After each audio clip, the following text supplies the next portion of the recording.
যেখানে বইমেলা হওয়ারই কথা ছিল না সেখানে আমরা 18 দিন পাচ্ছি। আমার মনে হয় এটাই খুশি হওয়া উচিত সকলে। আসলে এটার ইফেক্ট তো একটু পড়বেই, কারণ সকলেরই অফিস থাকে। আমরা নর্মালি অফিস শেষ করেই কিন্তু বইমেলায় আসি। সেখানে এখন ধরেন যে 6টার দিকেই আমাদের হচ্ছে ইফতারের সময় হয়ে যায়। অফিস আমাদের ধরেন যে 3টা 4টার দিকে শেষ হয়। রাস্তায় তো প্রচণ্ড পরিমাণে জ্যাম থাকে, যার কারণে হয়তো বা দেখা যাচ্ছে যে এখন এই বইমেলাটার ইফেক্ট হয়তো বা এখানেই পড়তে পারে, যে কেউ ভাববে যে এখন কি বইমেলায় যাব নাকি অফিস শেষ করে বাসায় চলে যাব। হ্যাঁ, ইফেক্ট একটু পড়বেই, তবে এটা এই ঘাটতিটা মানে মেনে নিতে হবে সকলকে, লেখক প্রকাশক যারাই আছেন, আর আমি মানে যারা পাঠক আছেন, সাহিত্যের মানুষ আছেন, সাহিত্যের মানুষ ছাড়াও যারা আছেন, তাদের সকলকে অনুরোধ করব আপনারা বইমেলায় আসুন।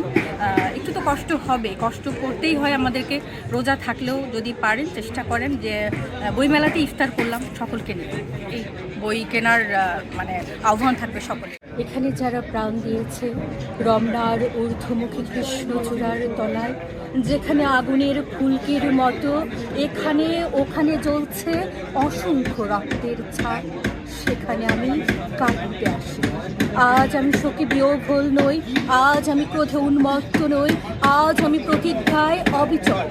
যে শিশু আর কোনোদিন তার পিতার কোলে ঝাঁপিয়ে পড়ার সুযোগ পাবে না, যে গৃহবধূ আর কোনোদিন তার স্বামীর প্রতীক্ষায় আঁচলে প্রদীপ ঢেকে দুয়ারে আর দাঁড়িয়ে থাকবে না, যে তরুণ আর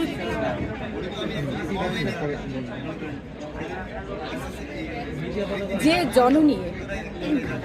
জননী খোকা এসেছে বলে উদ্দাম আনন্দে সন্তানকে আর বুকে জড়িয়ে ধরতে পারবে না,